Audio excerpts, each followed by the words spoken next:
everyone. Welcome to At America, the U.S. Embassy's American Center.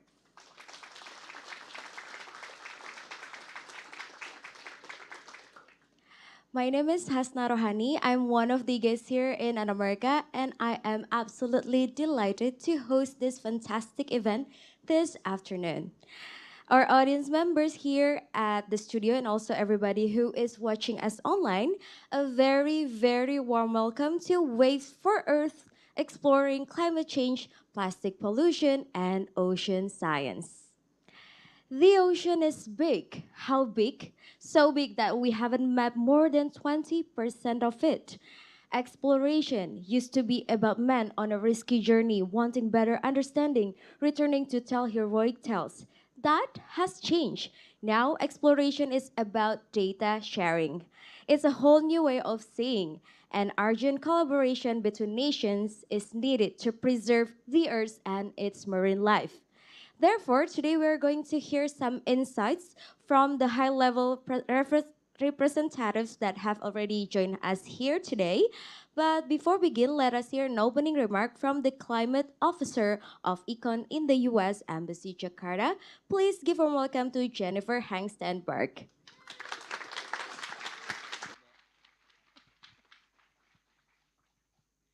I love coming to At America because I always feel like such a rock star getting up on this stage.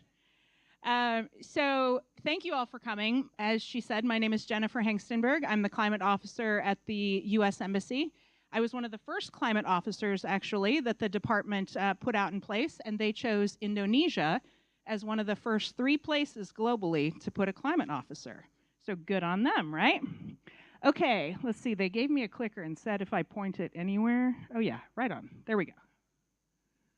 Okay. Does anybody know where this beach is? Guesses? Don't be shy.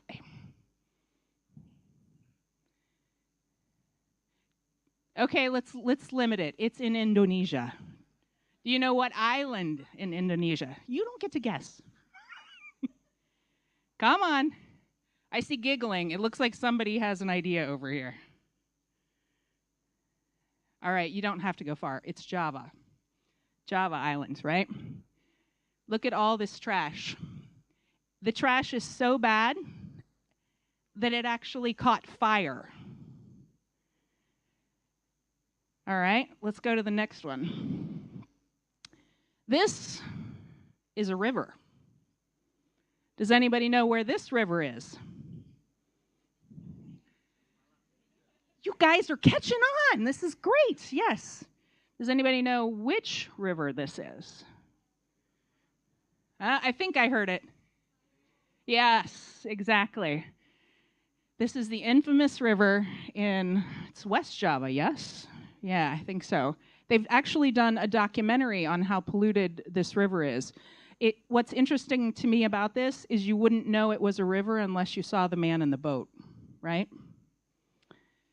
All right, this is one of my favorite graphics of all time.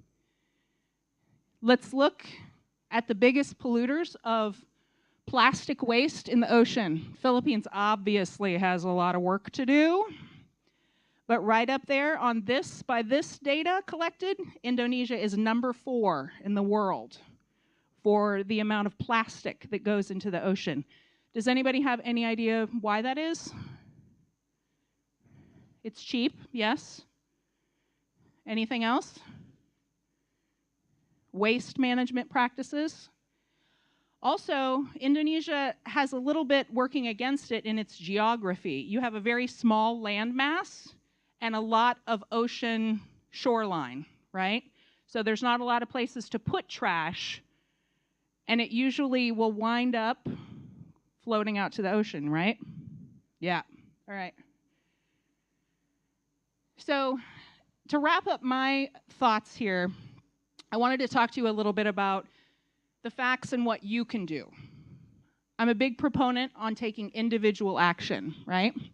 Most ocean plastics is from land-based waste, okay? I call it the circle of trash, right?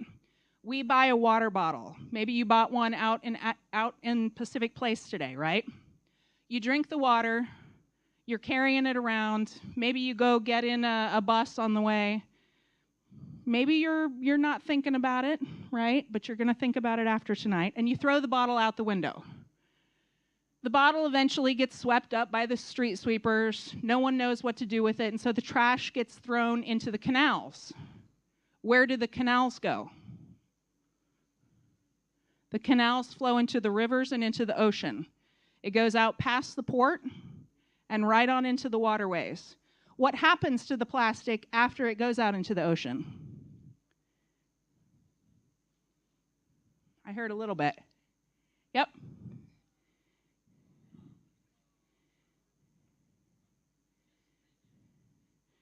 It does stay there for many years. It breaks down very slowly because of its contact with water, other organic materials, seaweed floating in the ocean, etc., and the sun. Except it doesn't just disintegrate into nothing that matters. It becomes what's called microplastics, basically tiny little pieces of plastic floating around in the ocean. Guess who eats the microplastics? Fish. Guess who eats the fish? So what are we eating? God, I love you guys. You guys are great. It's perfect. So there's two things that have to be done, right? On the one side, there's government policies. Government policies at both the federal level, at the subnational level. Waste collection certainly needs to be improved. More budget needs to go toward it. Yes, all of that. We're definitely working on that. But what I really want to convey to you tonight is that every single one of you sitting here has the power to change what's going on. The next time you walk out and you think about throwing a piece of trash, don't do it. Wait until you find a correct recycling receptacle or some sort of trash can, right? If you live in an area where there's no trash collection, which is very common here in Jakarta, right? Try to get together with your neighbors and make it cheaper to have trash collected for the neighborhood, right?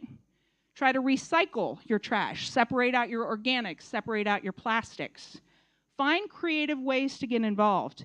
I was over in Bali last week for the holidays, and I care a lot about animals, and I was working with the, let's see if I get the acronym right, Bali Animal Welfare Association, BAWA, I think. Do you know what they did that I thought was so great? They spay and neuter cats and dogs for free to keep control of the animal population. So people were always bringing their cats and dogs to them. Finally, they put out the word. They said, we're not going to do it for free anymore. If you want your cat or your dog sterilized, you have to bring us 5 kilos of plastic. And they started collecting plastic, and then they started making sure that it was getting recycled properly. It's things like that. Working with organizations, trying to find companies that think about sustainability in their actions. Don't just go with anyone, think, because as consumers, you can change the actions of people. All right, I already covered quite a bit of these. Plastic waste makes up 80% of all marine pollution. And here's another fact I love to use. It's sad. By 2050, they estimate that there may actually be more plastic in the ocean than fish. Can you imagine? I don't want to live in a world like that, do you? So what do we have to do? We have to change. We have to change our behavior. We have to talk to our friends when they're throwing out a gum wrapper or a piece of plastic or something. Be like, hey man, don't do that. It's not cool, right? 50% of the plastic that is produced is for single use, right? It's plastic bags, it's plastic water bottles, it's things that only get used for a few minutes and then they're thrown away. I was so excited that they had water bottles up here that are reusable, right? Just carry a reusable water bottle with you everywhere. People have places to fill them nowadays. That's a great way to take a first step to change. And as I noticed in that previous graph, Indonesia is one of the top contributors to ocean plastics. Some organizations, the data that they look at has Indonesia as high as number 2. That one said number 4. Either way, it's pretty high. And it has a lot to do with that low landmass and big shoreline situation, right? But that also means we just have more work to do here, right? And we can do it. And I would ask that as you walk out of here today, think about how you can be the change. Whether it's helping to clean up a river in your neighborhood, helping to clean up a beach, right? Joining an organization that does something, or making that choice to work with a company that has more sustainable practices than another one. You can be the change. So I'm going to be quiet. I'm going to let my clicker go, which I was very proud of, and I'm going to turn it over to the actual people you want to hear from tonight. Thank you very much. Be the change.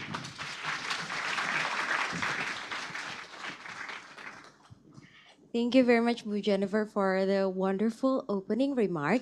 And now, without any further ado, I would like to pass the floor to our lovely moderator, senior journalist news anchor of See Today. Please give a big hand for Sarah Wayne.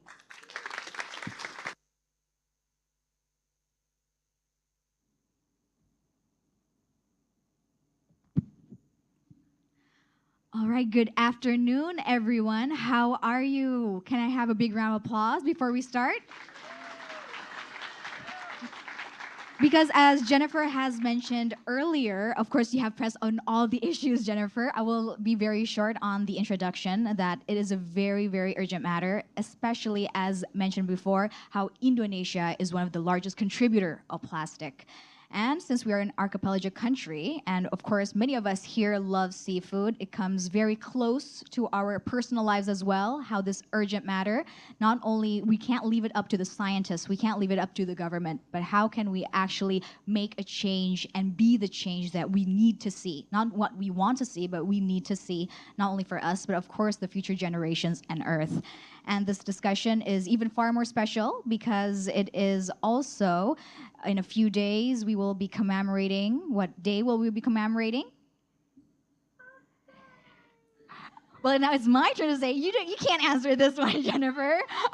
But there you go. We will be celebrating Earth Day on the 22nd. And this year's Earth Day theme is planet versus plastics. So it's not us versus plastic anymore, but it's the planet. So we have to work together, each and every one of us, and it's a collective effort. And to know more how we can do this, especially from the science point of view with the data-driven collective effort, we have today with us our panelists, which I will introduce to you in just a moment. And I would like to also say hi to our viewers who are also joining us online. Please do jump into our discussion as well, and welcome to the discussion here at America. So without further ado, please do join me in welcoming our panelists today. The first is Dr. Richard W. Spinrad, the Undersecretary of Commerce for Oceans and Atmosphere and NOAA Administrator, onto the stage. Please give a round of applause. Welcome, Doctor. Please do take a seat. Make yourself comfortable. This is a very comfortable chair, please. And you may say hi to the audiences. Hi, everyone. It is a comfortable seat. There you go. Thank you for being with us. And our second panelist who is with us today is Dr. Intan Suci Nurhati, the Head of Research Center for Deep Sea National Research and Innovation Agency, or BRIN. Please give a round of applause for Dr. Intan. Welcome, Dr. Intan. Please do take a seat. Please take a seat and please say hi to all the audiences, online, also offline. Hi everyone, my name is Intan. It's nice to be here with you all. Okay. Hello, and once again, please give a round of applause for our panelists. And since today, Doctor, will be having a discussion, so we will invite all audiences, both offline or here, who are in person, and also those joining us online, to join in, to ask questions, especially on how we can combat and tackle this issue about plastic pollution. So please do feel free, but we will be having the question and answer session at the end of the discussion. So save your questions, probably write them down, just in case you may forget them. And then you can propose the questions directly to our panelists or our speakers at the end of the session. All right, Dr. Spinrad and Dr. Intan, we often hear how, and we also seen before from the visuals and also the data that was pictured by Jennifer earlier, how the Earth's plastic pollution is at a very alarming rate and how it threatens our well-being, especially the Earth's well-being. But from your experience and also your studies, can you please give a more deep sense of understanding for all the viewers here today on the alarming matter, please? Dr. Intan, you may. Sure. Thank you, Mbak Sarah. So I happen to study also plastic especially in Jakarta, our lovely city. And lo and behold, you hear about this issue, you hear in the news, but we really went to the field and actually pick all these trash and categorize them. And basically, more than 50% of trash that coming into the rivers of Jakarta, Tangerang, Bekasi are actually plastic. So this is real issue. But what we also learned that local action matters. So if the city has really good management of waste, it really, really shows up in the data. So your actions actually matters. Our action actually matters. Okay, and Dr. Spinrad, from your experience, what have you witnessed and what conditions, real life conditions that you can share with us? So we've already heard a lot about the general nature of the problem. Let me just add to that it's everywhere. And so one of the important technological advances over the last few years is we can now go just about anywhere in the ocean. We can go to the deepest parts of the ocean. We can go up into the Arctic. We can go just about anywhere. And everywhere we go, we find plastics. So I'm really glad Jennifer talked about the microplastics too. Sometimes you look at some of these pictures like from the deep ocean explorations and you say, oh gee, that water looks pretty clear. I don't see any bottles, I don't see any trash, but it's there. It's in the water. We're seeing it everywhere. And the other thing that we now understand is that a lot of people see the really bad images of things like marine mammals with plastic wrapped around their gills or their tails. And obviously that's horrible, but it's also at the microorganisms. And as Jennifer pointed out, plastics are in these organisms and actually kill them in that not only are we ingesting the plastics, but this could result in destroying a large portion of the ecosystem. And as soon as you do that, you compromise the whole ecosystem. So plastics could, if not controlled, actually result in really a dramatic kill-off of a lot of the life in the ocean. So it's everywhere, and the threat is really, really bad. And how do you say the awareness of the public in acknowledging these threats? Are we at the level of, I mean, of course, you're scientists, but for the public level, are we that aware as we are hoped to be? We actually did a survey of this, and we learned that awareness is different than action. Taking action. So yes. Basically, I think in Indonesian people, we love the environment. We thrive in environmental. We have beautiful environments, and I think thankfully many Indonesians are very aware and very concerned and very much wanting to contribute. But sometimes when we really ask them with real question, would you be willing to do this? It's well, in our data, it's almost like half of the room left. So that's very heartbreaking. Half of the data. So like when we ask, how concerned are you? It's like 98%. This is still at a very general level. Yeah. Willing, it's a yes or no. Yes. Okay. So it's like, do you care? Are you concerned? Yes. But would you be willing to taking that steps, which may be difficult, but it's important step for environments? The number is much less. I think that's a reminder from all of us, for all of us, including myself, that awareness could be very different than taking that step. What kept them back from taking action, or the willingness to take action itself? Would you like to share? Yeah, I want to add to the point that I think in the United States, if you walked the street of any city and asked 100 people if they knew about plastic pollution, probably 20 or 30 of them would. That's not a very good number, but it's probably twice as large as the number was 10 years ago. So we're making a lot of progress in that respect. And in terms of the question about action, Yes. a lot of what you heard Jennifer allude to is necessary but not sufficient. That taking those actions is going to start to affect change, but a lot of the action is not just don't throw that plastic bottle out the window, but it's also talk with your teachers, talk with your parents, talk with your peers, your your classmates who are not in the room here now, how many of them are aware of the problem? So it's also trying to get the word out so that people can then take action. If we've got 1,000 people who are aware and only 10% of them take action, that's better than having 50 people taking action out of 50 people. Okay. And once again, I'd like to press on someone is willing to, I'm sorry, they are aware, but they're not willing to. Why aren't they willing to? Is it because they find it will just give them more difficulties from their day-to-day? Or is it because there's no incentive, there's nothing in it for them, it won't be beneficial? What is holding them back when they know this is something bad for the environment and which also will affect them as an individual? Of course, essentially the same reason why we use plastic, which is convenience. So if it's convenient for us to do action, we'll do it. I think many Indonesians now don't really use plastic, or at least avoid or have that consciousness. But I think we also have to look at ourselves, like what else are activity that produce plastic. Then we have to level up our actions. Or maybe, for example, here we do a lot of online food. And you know how they come with, I think you have to be very picky on that. So I think it's always a balance between your convenience and how much it produces plastic.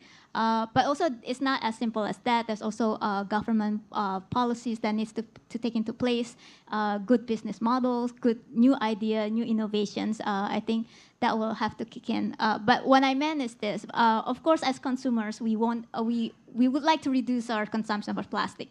But you guys are students. You can innovate. You don't have to be just consumers. You can innovate new techniques, new machines, new applications. So that's what my challenge to you. So I think that will be beyond convenient. That's not convenient. That's actually convenient is one thing, but I think using your power to change that, also contribute more, is important. Can I add another Please, reason please why do. I think people won't necessarily take action is because they don't see how it affects them directly.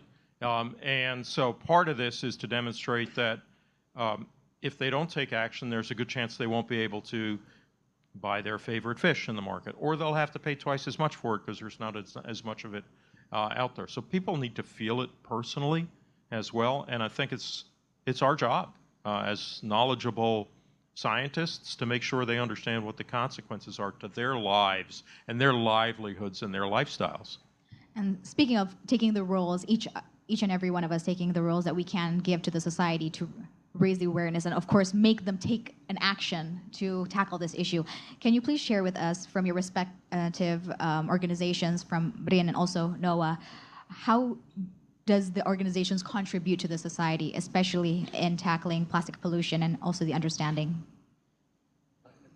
So BRIN, Badan Riset dan Inovasi Nasional, we do have several roles. So first is we execute research. So we do a lot of research, not only like for myself, we went to the field and look at what really the data is out there, but also there are colleagues who try to come up with solutions, how you transform it, and also not just the basic science and engineering, social scientists are also a very important part of this ecosystem.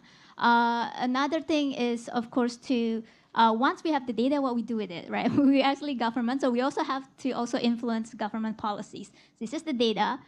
For example, plastic is an issue, but there are different kinds of plastic. For example, styrofoam is very, very important, as in with plastic bottles, they have values to pickers, pemulung, right?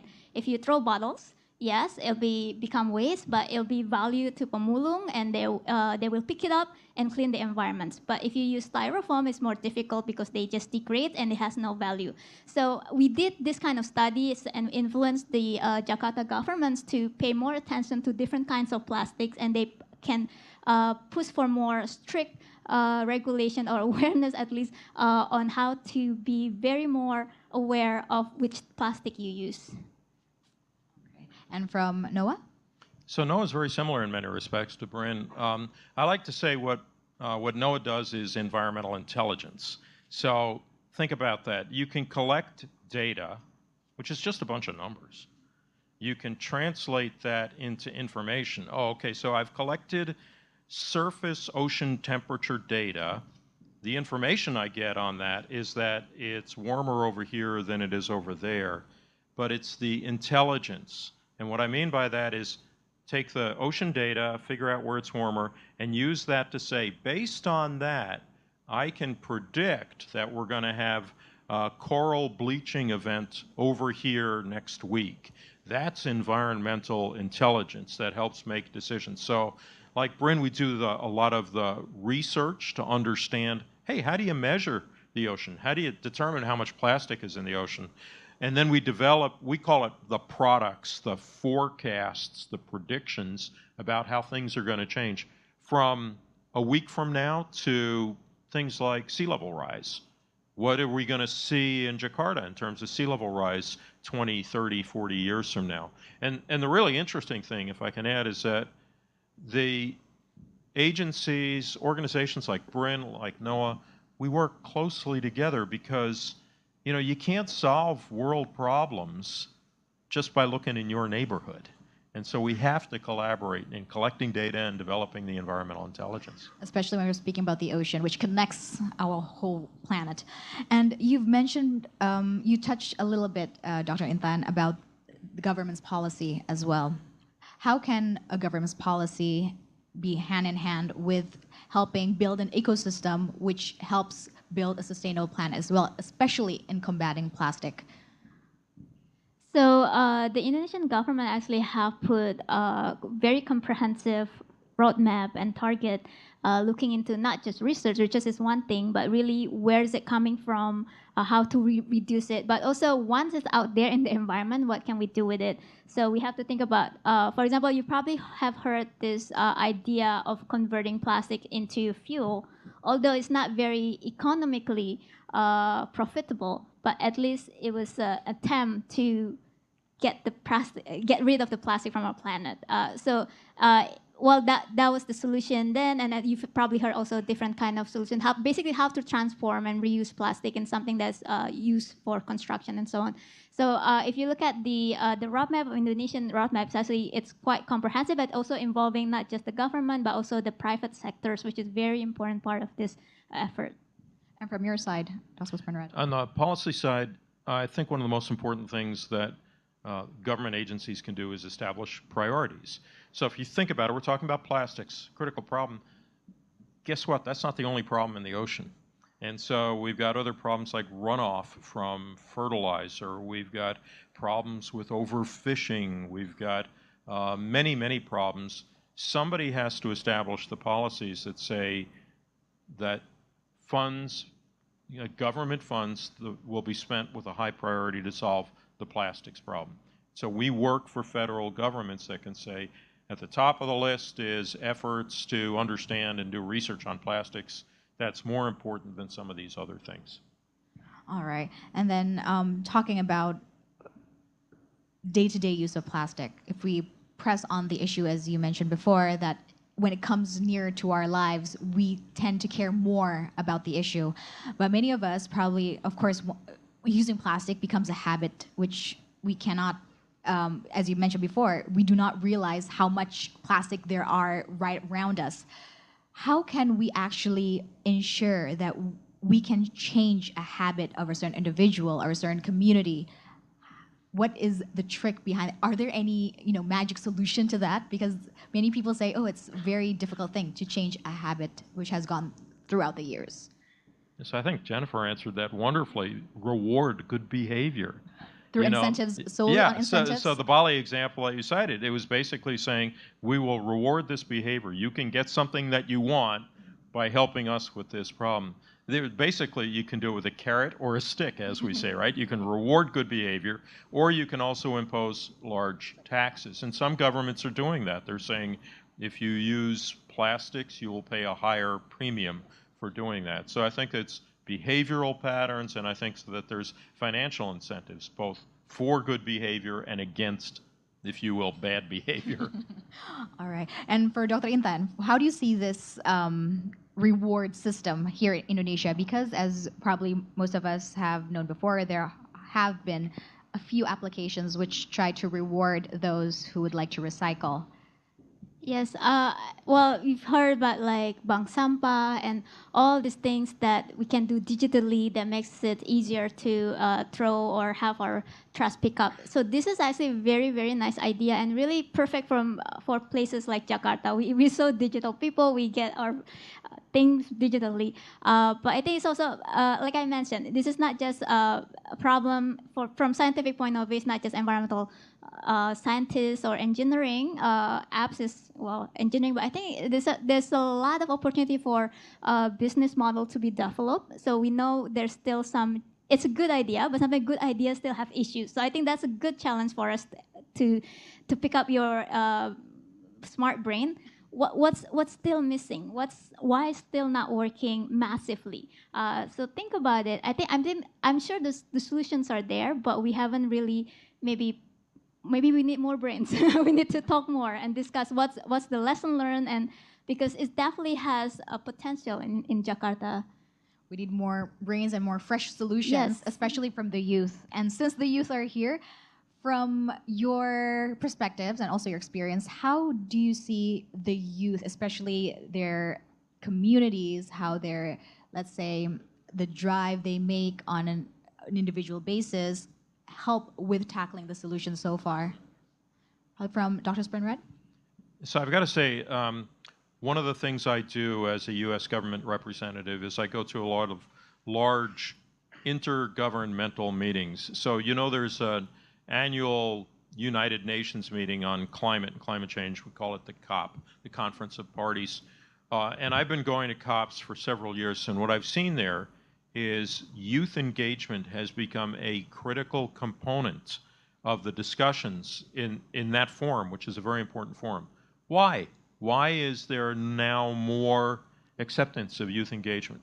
It's because youth around the world not only have gotten more well-informed on these issues, as you all are doing today, but have also organized much more effectively. So now there are any number of international youth organizations focused on climate issues.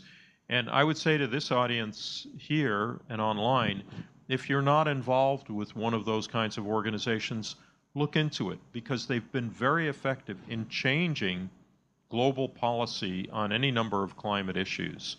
Earth Echo is one good example. Heirs to Our Oceans is another example. So take advantage of some of that development. And I would say if you don't see an organization that meets the needs that you think need to be filled, start one. Start an one. organization. Okay. Yep. Dr. Intan? Yeah, that's actually a great question because we have to remind ourselves that Indonesia has a demographic bonus. We have many youth, so this is our power, our future. So, and I mean, I can be grateful that a lot of the efforts, initiative in Indonesia, from picking up trashes in the oceans to even lawyers who may have been working on different aspects, young lawyers now really help our efforts to how scientists can communicate it to government and make it a comprehensive policy. So there's definitely a good movement of youth. Now our homework's also not just you guys. There's people younger than you guys that we still need to educate. And I've been working with the Ministry of Education, for example, how the next curriculum, the upcoming curriculum, will be more about changing our behavior. Not much about so many things that we have to memorize and so on. But what's the point of that? We want to change people's behavior in different places of Indonesia, wherever you live. So I think about also you young, but there's also people younger than you that you have to influence. Also your parents to influence. Yes. If I can add one other point, that's a great point. Demand a seat at the table. And so a lot of times people say, well, you can't be at the table where policies are being made or strategies developed until you have 30 years of experience. I don't believe that. And in fact, in my own organization, I've started a program where I am asking youth to advise me on policy development. And I would say, demand that seat. Demand the opportunity. You've got to obviously be able to bring something to the table. And that's where the organization and dialogue comes in. But you're entitled to have a voice where policies are being developed. Nobody should tell you you've got to wait 30 years before your voice can be heard. All right, that's interesting because probably many individuals out there think, how can I make a change? Because I am just one out of hundreds of millions of people in this world, being skeptical that if I just, let's say, why should I choose a reusable bottle instead of a plastic bottle? It's just one bottle. It will not affect it on a massive level. How would you say to these skeptical views of individuals? You can do your own study. Look at, for example, in the first week, just try to count how many plastic you have. Just have a baseline data of what you have at home. You know, how many trash that come up from your home. And then just do a little experiment on yourself. The next week, try to be very, very environmentalist. And you'll see a huge difference. In this modern day, you must see a huge difference. So that's one thing, but the individual level. But again, I guess the point that I've raised before is like, you guys are your own professional. You don't have to be scientists. Actually, I love talking with people from different areas, like lawyers, young people who I could see, oh, this person's gonna be politicians. And my way of thinking, how can I influence this person to be environmentally conscious that when he or she becomes a politician in 30 years, he remember or she remember that message. And I would say every small step counts. And every small step, you may not realize it, but you may be influencing someone else. So when I travel around the world, I bring a small cup for water. And when I go sit at a conference, I have the cup filled with water. I don't take the plastic bottle. And what I've seen is as I do that, I'm seeing more and more of my colleagues noticing it and saying maybe we should do the same thing. And it's a small gesture, but it influences thinking of other people. And the more you do that, the more influence you'll have. All right. And as mentioned before, since we are very much attended by the youth right now, demand a seat at the table. We have to influence those younger than us because there's always someone younger, which will be the future of the generations. What is the best way to influence a younger generation? Is it only through information? Is it like bringing them or forcing them into discussions like this one, or probably organizations? What is the best way to start the influence at a young age? So how many of you have younger brothers or sisters? Show of hands. A lot of you. I'm the baby in my family. I have an older brother and an older sister. What my brother did, I watched him. He was my idol. And so recognize that you can influence a younger generation. They watch what you do. You can inform them. You're learning how to get information. Share that with them. They may not understand it now. They may be very young. But the fact that you're doing it is going to influence them more than anything we do. And I think that's such an important part of getting the youngest generation involved too. Yeah, definitely the habit. People will follow us if they see us doing it, right? So I think it's important that you start that and doing it yourself. And you can also, all this effort that we try to minimize plastic must have reward. You may not realize it now, but you can realize that, oh, I pay less. I have more money to do something else. I think once you do it, someone else will look at you doing it. And perhaps at the beginning they say, oh, that's so cumbersome. But I think once you tell them, look, it's not just because I'm a tree hugger or something, but this is really makes sense economically. It must be. This is an economic, actually plastic is an economic issue. Then people will follow you. There's reward incentive for yourself. But then you guys are very much aware of the environments of the earth. But I think beyond that, there's also this responsibility. This is our Mother Earth. Without the ocean, there's no living, right? So it's also for me, it's an ethical issue to pay back. You have to protect this earth. Yes, the responsibility that we have upon us. And you mentioned about it's also an economic issue. How can you ensure or probably tell the public that yes, economic can go hand in hand with building a sustainable planet as well? Because people choose plastic. Why? Because it's cheap, it's convenient. Well, from economical point of view, I think a lot of our colleagues here, actually environmental problem is a problem that comes when you don't pay enough, right? So your question was, how is it economical? Because people say it needs to be balanced out. It can be hand in hand. Yeah. But how can you answer those who say, no, we still use plastic because it's the cheapest way. It's the most convenient way. It is the cheapest way, but it's not the only way. We just haven't come up with the innovations where ecology and economy are on the same page. For it to be in the balance, for our planet to be in balance, this has to be on the same page. But now it's a bit slightly to the left or to the right. So the right equilibrium is there. But I think there's a lot of room for innovations, how we replace plastic with other materials that is more sustainable if people still have to use it single use, right? Because we bring our bags and stuff, but sometimes we are in this position where we have to take this something new. But then we still haven't come up with a very massive way to produce this stuff like that. Yeah. Okay, Dr. And then Dr. It's Spinrad? also cheaper in the short term, cheaper now, but more expensive in the long term. And so this is why something like marine protected areas is a really good example. So Indonesia is being very aggressive in identifying marine protected areas. I'd like to think we are in the United States as well. And a lot of people are saying, oh, but that's going to make it more expensive to catch fish, to buy fish. And the answer is that may be, but by protecting the marine environment, conservation, there will be fish in the future. And so in the long run, it actually stabilizes the economy. So we need, and that's why youth engagement is so important.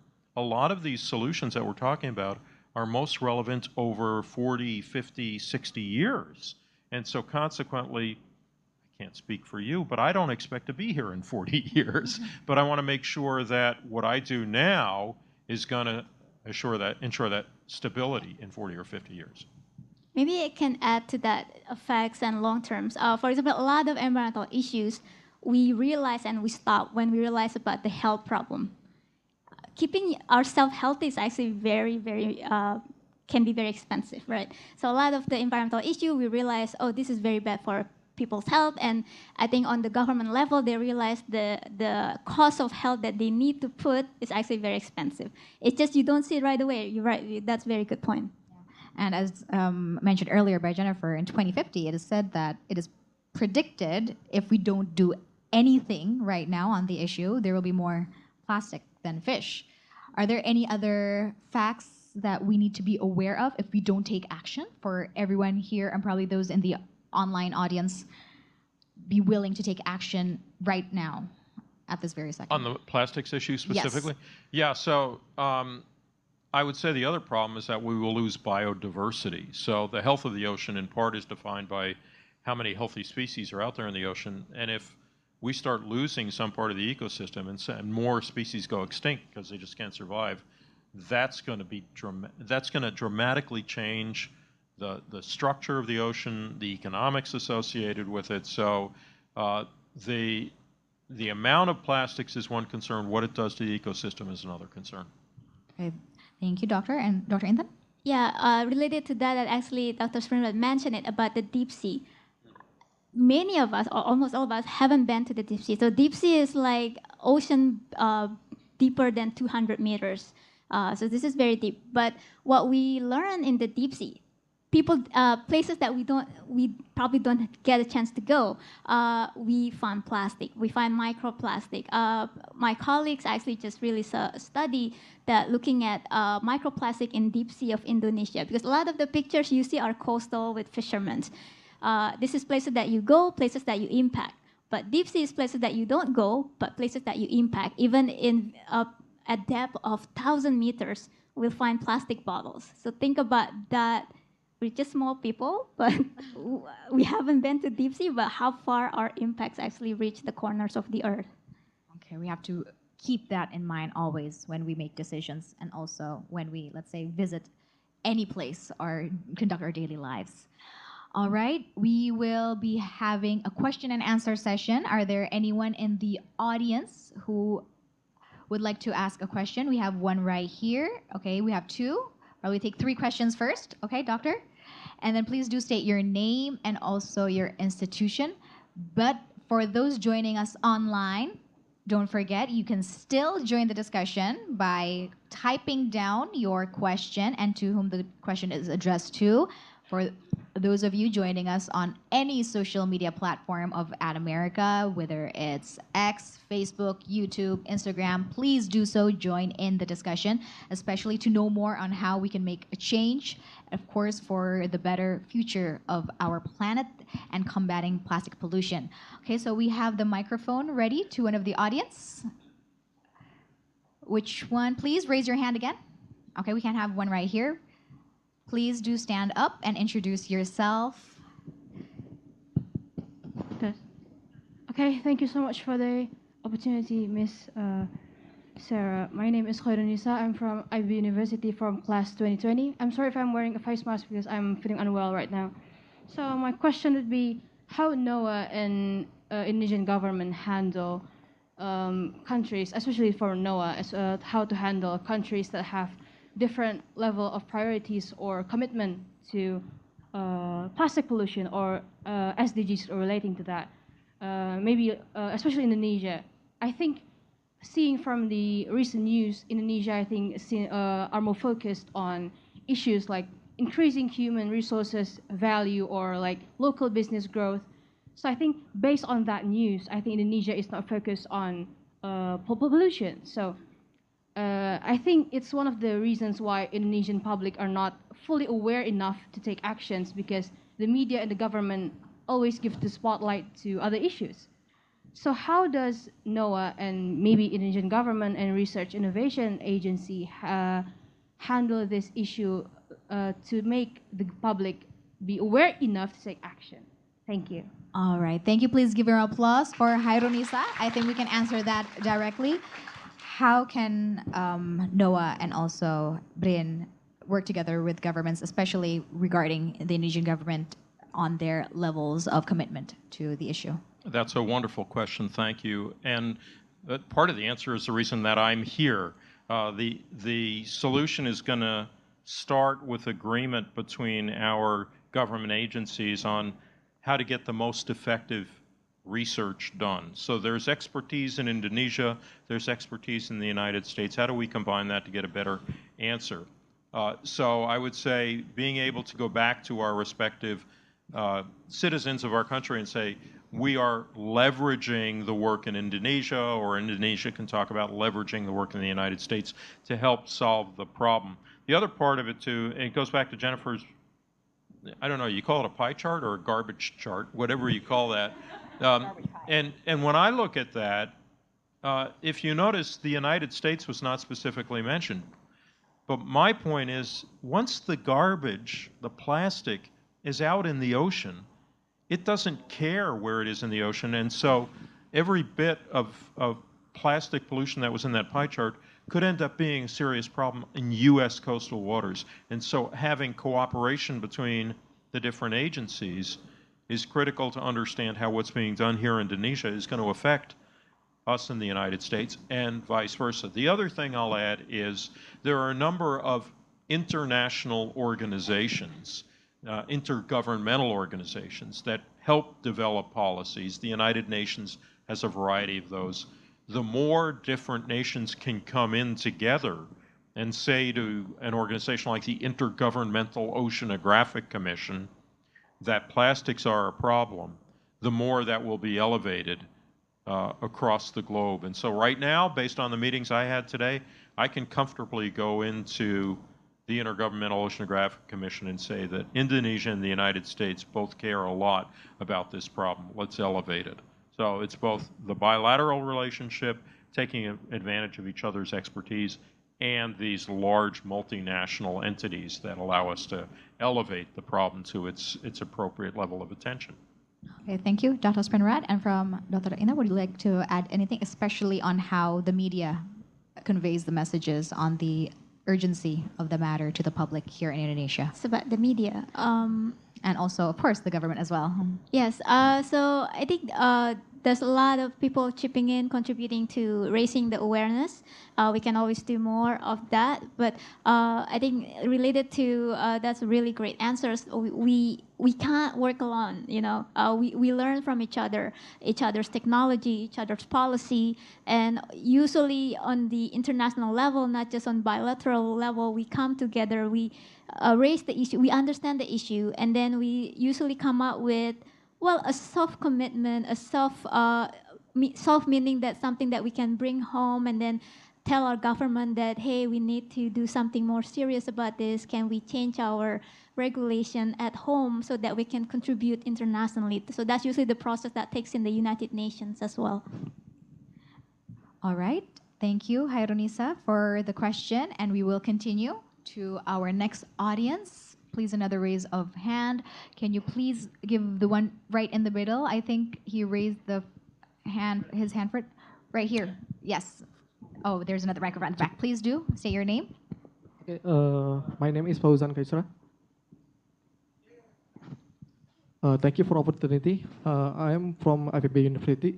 So, Indonesia is ranked 4 in marine plastic waste pollution. I think it's a pretty big problem, and for ecosystem in Indonesia. So my question is, how can advance in marine science help in understanding and combating the impact of plastic waste on marine science ecosystem Indonesia? Thank you. Okay, thank you, Fauzan. Yes, the question is directly and very narrowed down to Indonesia. How can marine science combat the pollution in Indonesia? Yes, so if there's also we have set a roadmap, we have set a plan. What our target gonna be in the next 10 years or so? So we want to reduce plastic by a certain amount of percentage of number, and then what do we need to do to reach that? Is of course we need to identify the sources of plastics, and then we need to identify also the stakeholders. So, for example, in the plan of the Indonesian government, it mentions about the sources that needs to be cut down. Also, the awareness, because that changed the behavior of people. But also, then what do you do with the plastic once it's already in the environments? Can we make it into something also equally or at least valuable to other people? So it's a huge roadmap, but of course my role here as a scientist is to get the real data from the environments to make sure that all these targets, our goal, are really met, not just a plan and a missing or a empty promise. So I think everybody has contributions, right, in that respect. And you too can monitor this environment and take basically, are we there yet? Are we on track to our goals? Because we do have a very ambitious goal as well. Taking the plans into actions. And Dr. Spinrad, are there anything you would like to add, especially on other best cases from other countries? No, I think Dr. Anton did a great job answering covering it that. all. Yes, absolutely. All right. Thank you once again, Fauzan. Please give a round of applause for Fauzan. And next, I believe there is another audience who have held the microphone. Please do. All right. Is it safe to stand up? There's a camera behind. Okay, please do stand up. No. It's okay, it's okay. Okay, it's okay. Thank you so much for the opportunities. And my name is Hazel. I'm from Bogor Agricultural University in Bogor. So I would directly ask to Dr. Spinrad, especially in how we control the spread information and logistical issues in our research or product innovation. So in Indonesia, I once went into Cianjur, in which just 3 hours away from my universities. So in there are a farmer group in which they focus on organic farming, and I asked them why there is lack of my lecturers, my friends' innovation product, and then they said it's just easier. It's closer to have non-recyclable plastics in local shops. It is cheaper, in which from our university, Bogor Agricultural University, even we have biorecycled black plastic for plants, hydroponics, and plastic eating maggot worms. There's a lot of already innovation products. But this story brings me to the question, how in foreign country, especially in the States, handle logistical and information limitation issues in our research product innovation. That's my question. Thank you very much. All right, thank you very much, Hazel. Please give a round of applause for Hazel. Dr. Spinrad, please do enlighten us with this. So I think at the heart of your question is convincing people to change. Change is hard. People don't like to change. A lot of times they use the excuse of, well, it would be too expensive to do that. And that may be true. I think it's more human nature just lends itself to not wanting to change the way we do things. Think about everything you do, how you get up in the morning, how you go to school, when you decide to eat, what you decide to eat. It's hard to change these things. That's where I think government has a responsibility, where if there's demonstrated scientific or technological improvements, government has to incentivize change sometimes. And that may mean a subsidy program. So the farmers that you talked about, if the government says for the next 2 or 3 years, we will help you use the new technology by providing it to you or giving you some funds to make it easier for you to do that. And then when I think people get to use that new technology, they see, oh, okay, this is better for the environment. It's not that scary. I can actually apply it. I'm going to start doing that. And you can diminish the subsidies at that point. But I think government can't simply say, here, take the new technology, take the new get rid of all the plastics and good luck, see how it works for you. There has to be a role for the government to help with that transition change. The government also needs to be an honest broker in the sense of saying this technology is proven, so the government is not asking the farmer to take the risk to try the new technology. So government can mitigate risk and also accelerate and support the accommodation of the new technology. Thank you. All right, thank you, Dr. Spinrad. Once again, please give a round of applause. Thank you, Hazel, for the question. And next, oh, okay, we have one from this side. Okay, please, microphone, please do stand up and introduce yourself. Okay, thank you. I will ask in Indonesia, is it okay? Boleh banget, silakan. Ya, perkenalkan, nama saya Dahlia, saya seorang guru di Brain Academy BSD. Saya ingin bertanya, sewaktu liburan Idul Fitri saya pergi ke pantai, dan di pantai itu saya melihat begitu banyak sampah plastik. Sampah plastiknya sejumlah orang yang datang, segitulah jumlah plastik yang saya temukan. Saya memungut satu plastik dari sungai itu, kemudian suami saya berkata, untuk apa kamu memungut plastik itu bukan plastik kamu. Tapi saya hanya tersenyum, lalu saya memungut dan menempatkannya. Waktu saya menempatkan plastik itu ke tempat sampah, ternyata tempat sampah juga sama-sama penuh. Jadi saya berpikir, bagaimana secara kita, khususnya sebagai warga negara Indonesia, ketika masa liburan, kita melihat kondisi pantai yang pasti penuh dengan manusia, dan pasti juga akan menghasilkan banyak sampah. Apakah cukup hanya tindakan kita pribadi ataukah perlu tindakan konkret secara kolektif? Lalu yang kedua saya ingin bertanya, ketika kita belanja di Alfamart, pasti kan ditawarkan, ibu mau plastik bag atau mau yang bukan? Berbayar atau? Ya, berbayar atau enggak. Ketika saya memilih plastik yang bukan dari bahan organik, dari cassava, singkong, justru harganya itu lebih mahal ketika saya menggunakan plastik bag. Plastik bag itu hanya seharga Rp200. Sementara cassava bag seharga 1.200. Jadi hitung-hitungannya kenapa justru yang lebih murah plastik bag ketimbang yang cassava bag. Padahal cassava bag jauh lebih mudah terdegradasi. Itu berpikir sederhananya saya harusnya kan yang lebih mahal plastik bagnya dong daripada cassavanya. Apakah ada standar dari pemerintah sendiri untuk menentukan, oh harganya sekian segini untuk di minimarket. Kemudian kalau saya melihat lagi di bawah Demi Bumi itu yang terbuat dari organik juga plastik bagnya jauh lebih mahal malah. Saya berpikir, apa bedanya kita disarankan menggunakan plastik bag tetapi harganya lebih murah ketimbang yang organik. Bagaimana regulasi pemerintah terkait hal itu, ini baru yang di supermarket, belum yang di pasar tradisional yang dengan mudahnya kita belanja ikan dikasih dengan plastik dan itu akan selesai. Pertanyaan saya semoga berguna untuk kita semua dan mohon maaf dalam bahasa Indonesia. Terima kasih. Bapak, terima kasih. Dahlia, can I have another round of applause for Dahlia? Terima kasih.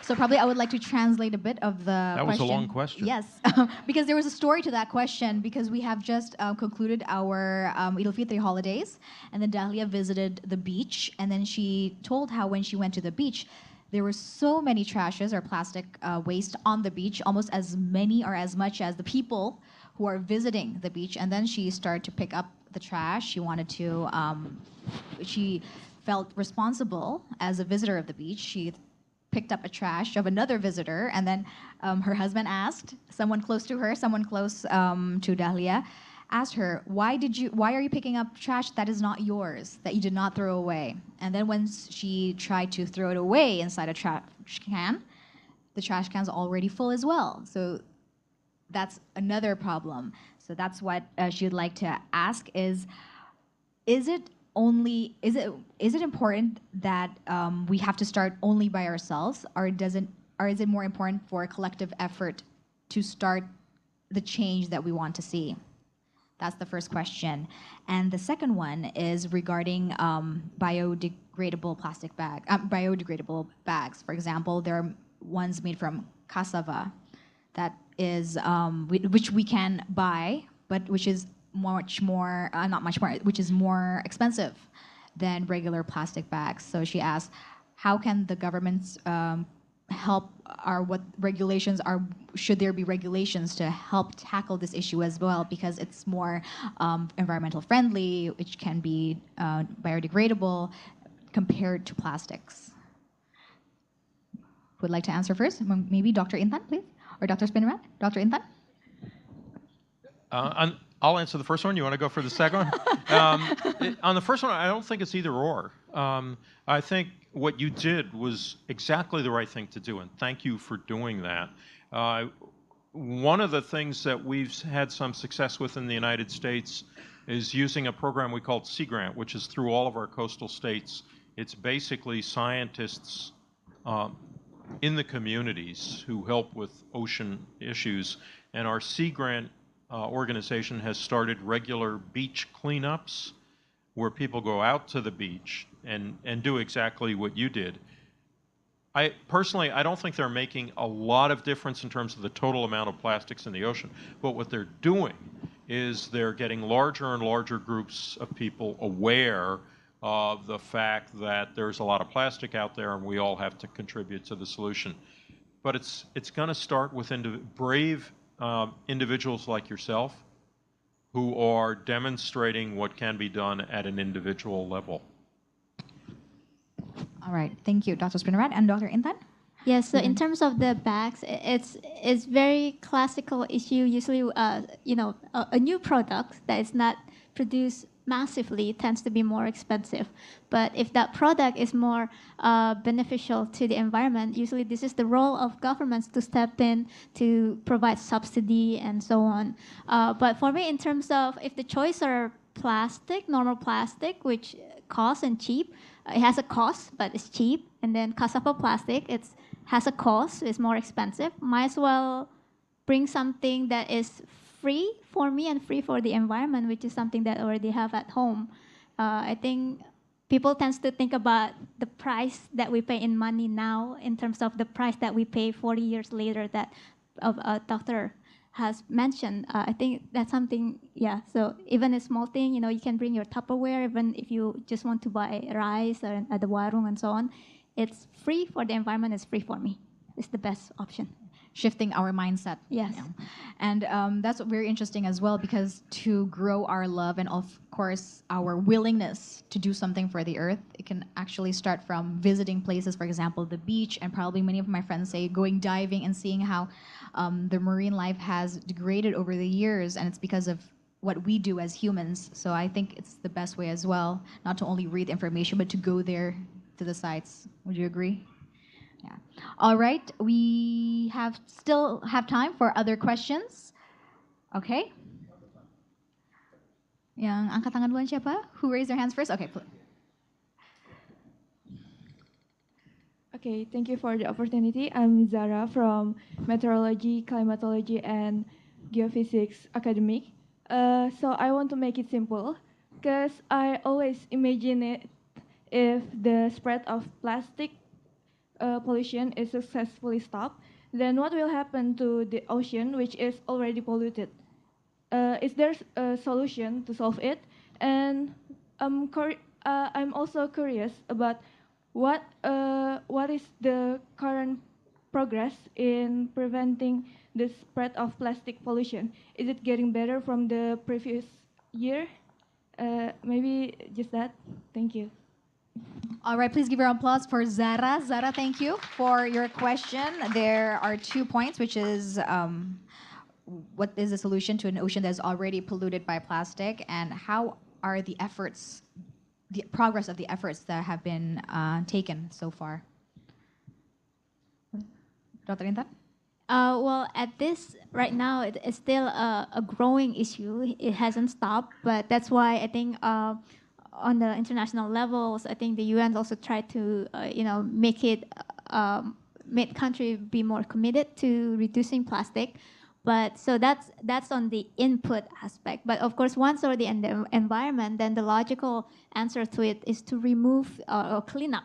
Right? We do it on a local scale, beach cleanup, but we can also do it on a larger scale with, for example, the garbage patch in the Pacific. So there's a huge part of the Pacific that's garbage. Although the nice thing about plastic, though, if it's still new, it's floating, so it's easier to remove. So it's actually quite easy to remove plastic from the environment. For example, from the river cleanup, you just have to be on the top, right? You just have to intervene, and that's a huge, huge solution for it.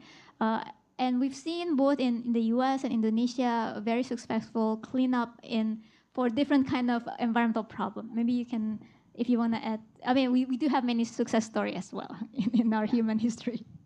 The progress of the efforts that have been done by countries and mankind. We're in better shape now in terms of understanding the problem. And there are some very creative solutions. There's a company called the Ocean Cleanup that they actually started by looking at the Pacific garbage patch, and they're still trying to clean that up, but they said, let's get to the source. So now they're building systems in rivers that capture the plastics before they're hitting the ocean. So I'm optimistic that we're starting to develop solutions, but it's going to take a long, long time to clean up the oceans. The other point I would add on the international side is the United Nations has made some great strides in terms of saying, let's agree to a framework for cleanup, and so that's happening right now, and that framework should be finalized here in about a year or so. So I'm encouraged that there is that activity. But as a realist, I will tell you, this problem will be with us for decades, at least, before we can say we've solved the problems. All right, thank you, Dr. Intan, Dr. Spinrad, for the question, for the answers, and I hope that answered your question. Zara, once again, thank you. And next, before we move on, will there be another question from the side? Yes, please do prepare yourself, but before we do, please allow me to read online. There's an online question, okay? Izin bentar, ada satu pertanyaan dari online dulu, so we will shift our focus to our online audience who have input their question from Instagram. This is from Firda. Hello, Firda. Firda's question is, what role do oceans play in regulating the Earth's climate, and how are they being affected by climate change? Please, Dr. Spinrad. Happy to take that one. I've got to point out, that's the first time we've said oceans, plural. I've been listening very carefully. There's one ocean. And that's important in this discussion because everything we do, everything that happens in the ocean, we could talk about the Indian Ocean, the Pacific Ocean, but there really is one ocean. It's all connected. So the question about the connectivity, basically there's one Earth system. And so the ocean drives the atmosphere drives the ocean. In the case of climate, when you look at the excess heat that has been basically stored as a result of fossil fuel burning and carbon dioxide in the atmosphere, 90% of that heat is in the ocean. We didn't know that 10 years ago. So imagine all of that energy is in the ocean, and that's going to drive things. Where we see it is in more massive cyclones, more massive hurricanes, more massive storms. We see it in the way El Nino and La Nina and the Indian Ocean dipole affect weather and climate. You're worried about it here, right? You're worried about the ending El Nino and the start of a La Nina. We're worried about it in the United States. People in Africa are worried about it. People in Europe are worried about it. So the concept of teleconnections, what happens in the Indian Ocean, what happens in the Pacific, is going to affect global weather patterns. So it's all one system, oceans affecting, I said it, the ocean affecting the atmosphere affecting the ocean, and climate being the result. All right, cannot put it better. Next, Dr. Intan, anything you'd like to add as well? Yes, I think scientifically, if there is no ocean, there's no climate, right? So that's why it's such a coupled system as well with atmosphere. But I think in terms of what the ocean has provided us, I think that's why I said, the Mother Earth, the true Mother Earth, the oceans.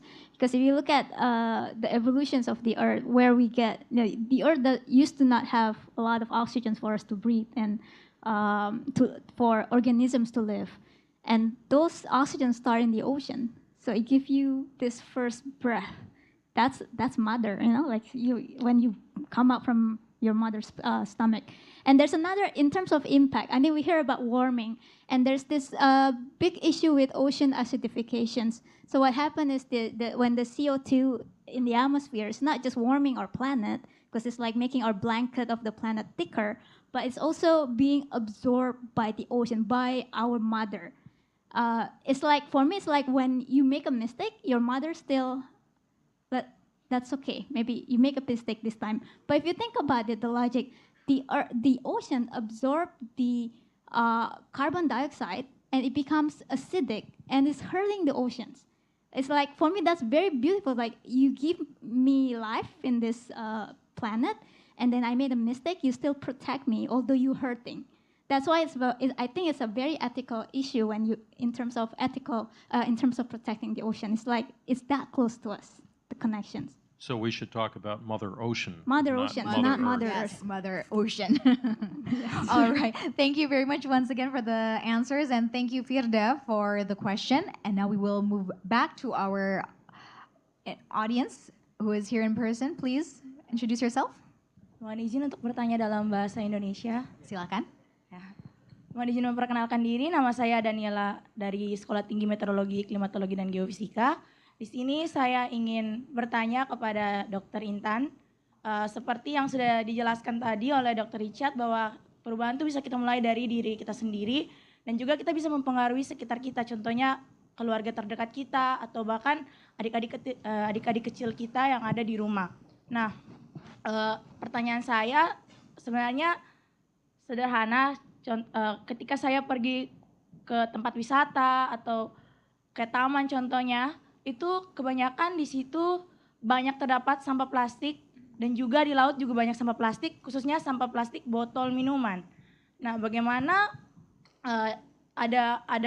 bagaimana dari pemerintah dan BRIN bekerja sama untuk menyediakan contohnya seperti tempat-tempat minum yang ada di luar negeri, yang air keran yang bisa langsung diminum, sehingga kita sebagai anak muda contohnya, kita kan bisa membuat suatu tren dengan cara membawa botol minum ke taman atau ke tempat-tempat wisata.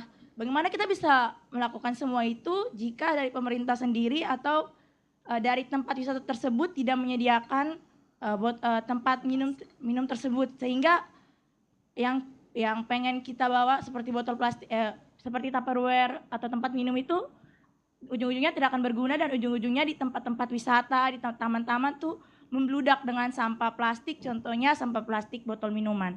Mungkin dari BRIN atau pemerintah bisa mendengar apa yang saya sampaikan ini, atau mungkin bisa menjadikan suatu inovasi agar kita bisa membuat suatu tren, yaitu membawa botol minum ke tempat-tempat wisata tanpa khawatir kalau di situ tuh tidak ada tempat untuk isi ulang minum lagi. Ya, mungkin itu saja. Terima kasih. Baik, terima kasih Daniela. Boleh tepuk tangannya? Can I have a big round of applause for Daniela? Stressing on how we can make changes from ourselves and from our daily lives, especially in the public areas. How Daniela mentioned before, probably most of us would like to bring our own water bottles, reusable water bottles in this case, but there are no facilities to help us. For example, when we want to refill these water bottles, unlike probably in the US or the places abroad, there are water fountains which we can use to refill our bottles, but unlike here in Indonesia. Are there any roles, especially from BRIN and also the government, who can actually facilitate? Yes, so this solution will require everybody's cooperation, right? On local level, for local, very office setting, for example, we are at BRIN, we do have water that people just fill, so that, and I think in some campuses even, there's the type of you put the dispensers, but also there's type that you just you don't need to dispense. You just don't need the plastic gallons. So we do have that in our office as well, so that our day-to-day staff are more accustomed to those kind of practices.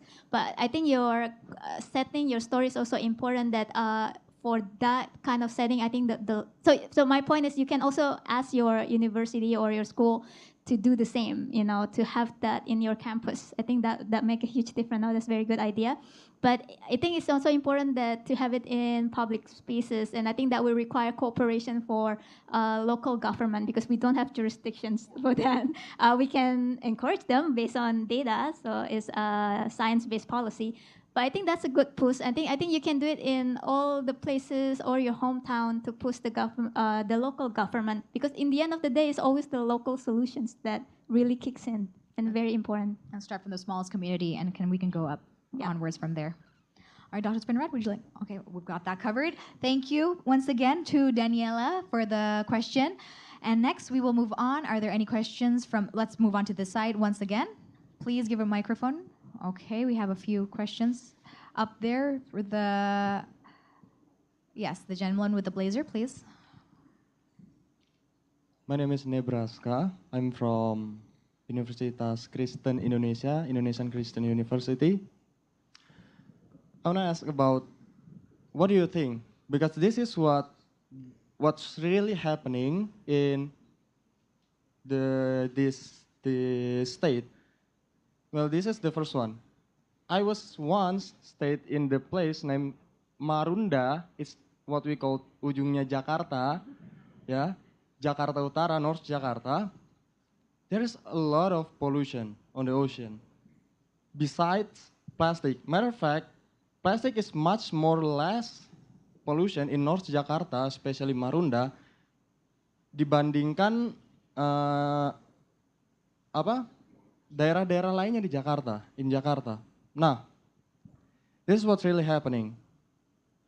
Aside from plastic pollution, there is oil pollution, chemical pollution, and what do you think about all of this? Because I think that this has caused much more dangers to what we call climate change. Thank you. All right, thank you, Nebraska. Dr. Intan, regarding the pollution, especially in Marunda, the edge of Jakarta. We actually talk about that in the backstage. We have a study on that. We actually intercept plastic waste at rivers from Jakarta, Tangerang, and Bekasi. Surprisingly, all the people always put the blame on Jakarta being the capital city. If you look at the graph, it was striking. Like, for example, you can imagine Jakarta's levels here, but Tangerang and Bekasi, our neighbors, is very much higher, significantly higher. So that's why I said local solution matters, local intervention matters. So something that Jakarta government has done really well to accomplish that. Of course, Marunda being the coastal city it was actually one of our study sites. And I also thank you for raising that issue. There are many other issues. Dr. Spinrad has also mentioned that when we think about plastic issue, I always think about, there's this pictures of iceberg of plastic, right? Well, that picture was supposed to mean that plastic issue is bigger than what we think. But for me as a scientist, that plastic issue is just the iceberg of many ocean pollution issues that have existed even longer before plastic. We talk about eutrophications, oil pollution, and so on. So thank you for raising that issue. And again, I would like to use this opportunity to actually sprinkle optimism when you think about plastic. I mean, plastic is a big issue, but we are optimists because it's much easier to intercept compared to this other issue that we also have to solve. So this is why I think plastics is a very, really good start also for community, for general public to understand the huge issue that we have in the problem, but also something that they can contribute directly. All right, thank you. Dr. Spinrad, please do. Yeah, I've got to agree with Dr. Intan that there's a lot of pollution issues that we have to attend to. We're focusing on plastic here. You mentioned eutrophication. In the United States, it's very interesting. The Gulf of Mexico is an area where we have a lot of fisheries, but we also have an event that is a result of all of the farming that goes on way upstream in the Mississippi. And so all of the fertilizers for farming come down into the Gulf of Mexico and end up causing a lot of pollution problems. So if we solve the plastic problem, we still have all of these other problems to deal with. And so it's important for us in our agencies to not just say, hey, well, let's deal with plastic, but also to deal with oil pollution, fertilizer pollution. You know, there's another one too, acoustic pollution. The oceans are a lot noisier now than they've ever been before. And so whales and dolphins and other marine mammals are affected by that. So we have a lot of issues, a lot of different kinds of pollution issues to deal with. All right, hopefully that answers your question. So we start from the ones that we can intervene most easily, most conveniently. All right, next, before we move on to our audience who is ready to propose another question, because there are still a few raise of arms earlier, there is another question which is raised by our online audience from Amanda. Hi, Amanda. Amanda is joining us on Instagram, and she has a question for Dr. Spinrad because she asks, how does the U.S. have innovative solutions or technologies being developed to mitigate plastic pollution in the oceans? She still typed oceans, but we had that covered, okay? But innovative ideas to mitigate. So remember I mentioned earlier, thank you for the question, Amanda. I mentioned that part of the problem is just knowing where the plastics are and how concentrated they are. And in spite of what we just told you over the last hour or so, we really don't have a lot of good measurements in the ocean. We have good measurements, just not a lot of them. And so one of the new technologies that we are very excited about is underwater robotics and the ability to use what we call autonomous underwater systems. So you can imagine these are like underwater drones, right? And if we can put many, many of them out through the ocean, and it's very difficult to do that in the very deep ocean. It's actually harder to do that than to put a satellite in space. But the technology of measuring the deep ocean all the time, everywhere, with sophisticated observational systems is probably one of the main technological changes that's going to help us understand the plastics problem. All right, thank you, Dr. Spinrad. And once again, thank you, Amanda. Hope that answers your question. And I believe we have time for one more question. Yes. Okay. Yes, please. You raise your hand. I saw it right there. To the team, please hand over the microphone. Stand up, introduce yourself. Yes. Yes. Maaf, pakai bahasa Indonesia jadi nggak bisa. Nggak apa-apa, silakan, senyamannya aja. Oke, perkenalkan nama saya Angelica Silvia Veronica Storus. Jadi saya di sini mau bertanya, Bantar Gerbang sebagai tempat pembuangan sampah terakhir akan penuh dan tidak dapat menampung lagi dalam jangka 5 tahun ke depan. Hal ini dikarenakan luas wilayah dan kapasitas TPST tersebut terbatas untuk menampung sampah dari Jakarta. Gimana caranya untuk menurunkan jumlah sampah yang masuk di TPS Bantar Gerbang? Sekian, terima kasih. Oke, terima kasih. Siapa namanya tadi? Angelica Silvia Veronica Storus. Oke, terima kasih Angelica buat tepuk tangan. Please have a good round of applause for Angelica. How can we reduce the waste of entering the landfill of Bantar Gebang, which is said to be filled or will overflow in the near future? Yes, well, the Bantar Gebang issue is also worsened because there's so many different kind of trash, like not just plastic but also organics. So I think that's really hinting at our roles to separate our plastic and organics. I think if you do have lands, for example, or even in city setting right now, people are very into composting. So you can take more control of your organic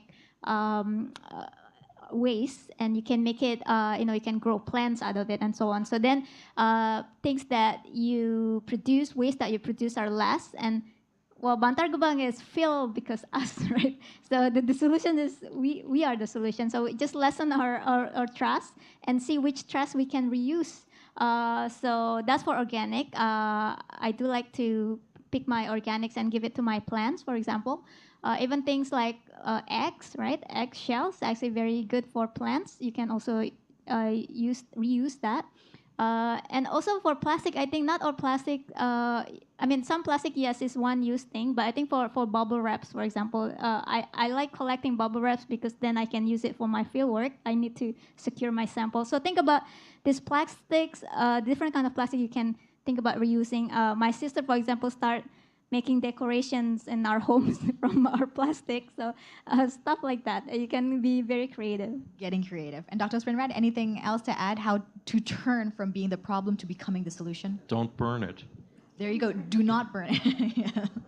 All right. Thank you once again, Angelica. Please give a round of applause for Angelica. And since we have run out of time, we apologize for those of you who would like to ask a question, but we do not have the time to. Hopefully, there will be another time or another opportunity to ask the questions directly. But before we close, probably, can you please give us just a summary or what is your closing note, especially to the youth today, on how they can become the change and how they can make an impact starting from now? Please, Dr. Intan. Well, I think when you think about solutions, there is you in solutions, and it's back to you. Think about what you can reduce, but don't wait until tomorrow. When you return, think about your waste and think about reducing it. It's small step, and think about things that are actually small and routine, something that you do daily. I think we need your help, and you are the future. Well, yeah. Consistency. Okay. I agree, and I would add, understand the science. Be optimistic, because nobody follows a pessimist. There you go. Be an optimistic. Please give a round of applause once again. Thank you, Dr. Spinrad, Dr. Intan. And we hope, especially since Earth Day is coming up, we can always remind ourselves to always protect our Mother Earth, and in this case, our Mother Ocean. Okay, once again, please give a round of applause to everyone here, to all our audience, and I will pass on the stage back to Hasna. All right, thank you very much to our amazing panelists, Dr. Spinrad, also Dr. Intan, alongside with our lovely moderator, Kak Sarah Wine, for navigating the discussion. And thank you so much for the enlightening session. If you find yourself enjoying this event, you can stay tuned to our social media platforms and also our website at www.atamerica.or.id. You can follow us on our Instagram, Facebook, and X at ATAmerica for more interesting events. And also, you can always rewatch our previous programs on our YouTube channel at ATAmerica.